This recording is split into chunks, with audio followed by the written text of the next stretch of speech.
lundi, il nous propose des destinations voyage impressionnantes. On l'aime beaucoup, Justin Bordelot. Allô? Salut Catherine. C'est ta première chronique de 2011. Oui, on recommence en force avec une très belle destination. Mais je te souhaite quand même bonne année. Merci. On a encore le droit aujourd'hui de se dire bonne année, oui, malgré qu'on est le 17 janvier. Beaucoup de santé et pourquoi pas des beaux voyages avec ça. Je m'en souhaite, moi aussi. Bonne idée, je vais aller te rencontrer. Et d'ailleurs, on commence avec l'une des destinations préférées des Québécois. Oui. C'est Cuba.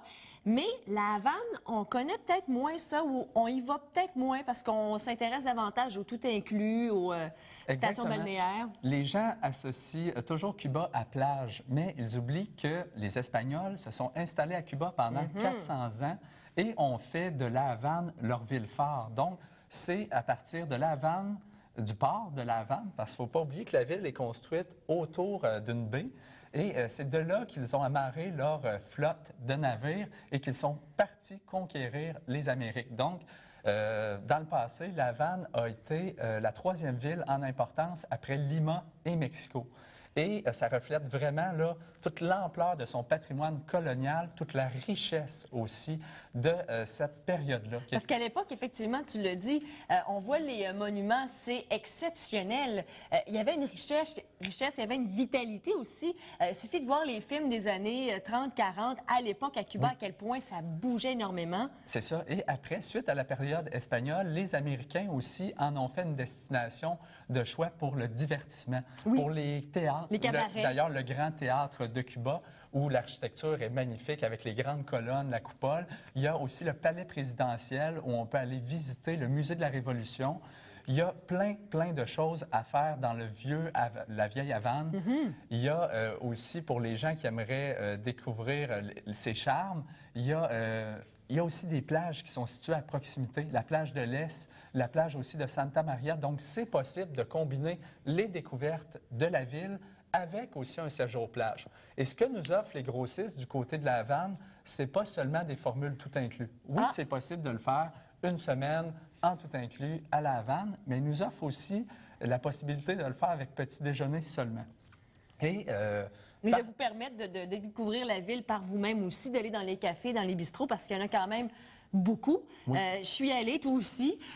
C'est probablement l'une des plus belles villes que j'ai vues, mais regardez, et là, je ne vais pas te voler ta chronique, mais il y a vraiment deux Havanes. Tu as la Havane en reconstruction et tu as la vieille Havane, ce qu'on voit maintenant avec les bâtiments. C'est la boutade des Cubains, parce que la Havane est toujours en reconstruction.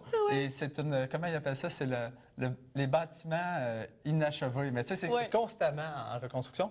Et ce qui est beau de voir, c'est les petits balcons, les armatures en fer forgé, les grandes poutres, les teintes aussi coloniales, les tons pastels, les bleus, les beiges, les roses. C'est de toute beauté. Et on voit la différence entre les deux sur la photo. Oui, et c'est une ville qui est unique parce qu'on ne se le cachera pas, c'est la capitale d'un pays qui est unique en Amérique, le système communiste, tout ça. Et tout ça se reflète au travers de la ville. Mais la Havane n'est pas seulement riche de ses monuments, de ses grandes places, de ses grandes avenues, elle est riche aussi d'une ambiance particulière parce qu'il y a là, comme je le disais plus tôt, la musique qui est un petit peu partout, il y a les pièces de théâtre, il y a les gens qui vont jouer au domino dans la rue, il y a vraiment une ambiance et c'est ça qui est prenant, qui est beau à voir. J'ai fait l'expérience juste d'aller voir dans le système. Fin janvier, on a des tarifs exceptionnels sur la Havane. J'ai vu des combinés vol, hébergement et petit déjeuner inclus. Ça sortait aux environs de 300 $. C'est même pas le prix d'un vol 24 janvier avec Nolito. En tout cas, je ne sais pas si ça va être encore disponible. Une semaine, 300 $?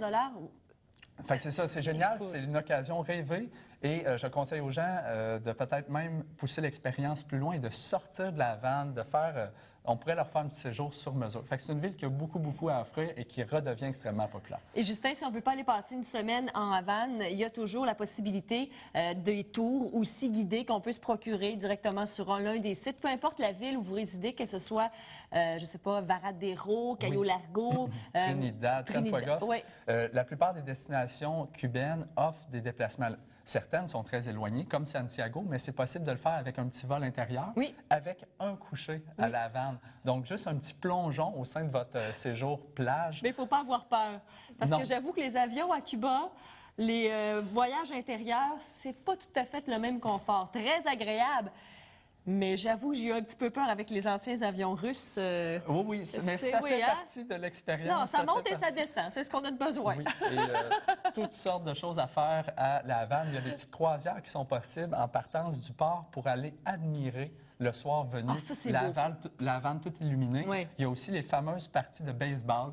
Les Cubains sont fans de baseball, fans finis. Ils portent les effigies des équipes américaines et ils ont un grand stade à La Havane où on peut aller se mêler à l'ambiance. Et ils sont tellement gentils, tellement accueillants. C'est l'un des peuples probablement où j'ai vu le plus de sourires aussi. Oui, et c'est un peuple très fier, très éduqué. Ouais. Les Cubains ont tous été à l'université.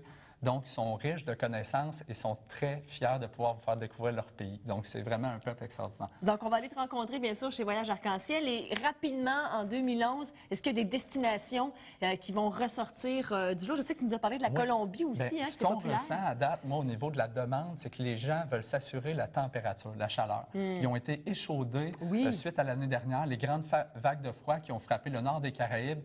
Et là, le mot d'ordre cette année, c'est Justin, on veut avoir chaud. Fait que les gens sont prêts à descendre un petit peu plus vers le sud des Caraïbes. Ah, donc le Mexique, j'imagine, c'est une destination aussi, même si ce n'est pas les Caraïbes, mais il fait toujours chaud au Mexique. Mais tout ce qui est aussi Amérique centrale ça, et les petites îles là, au sud des Antilles, ou même les Antilles françaises.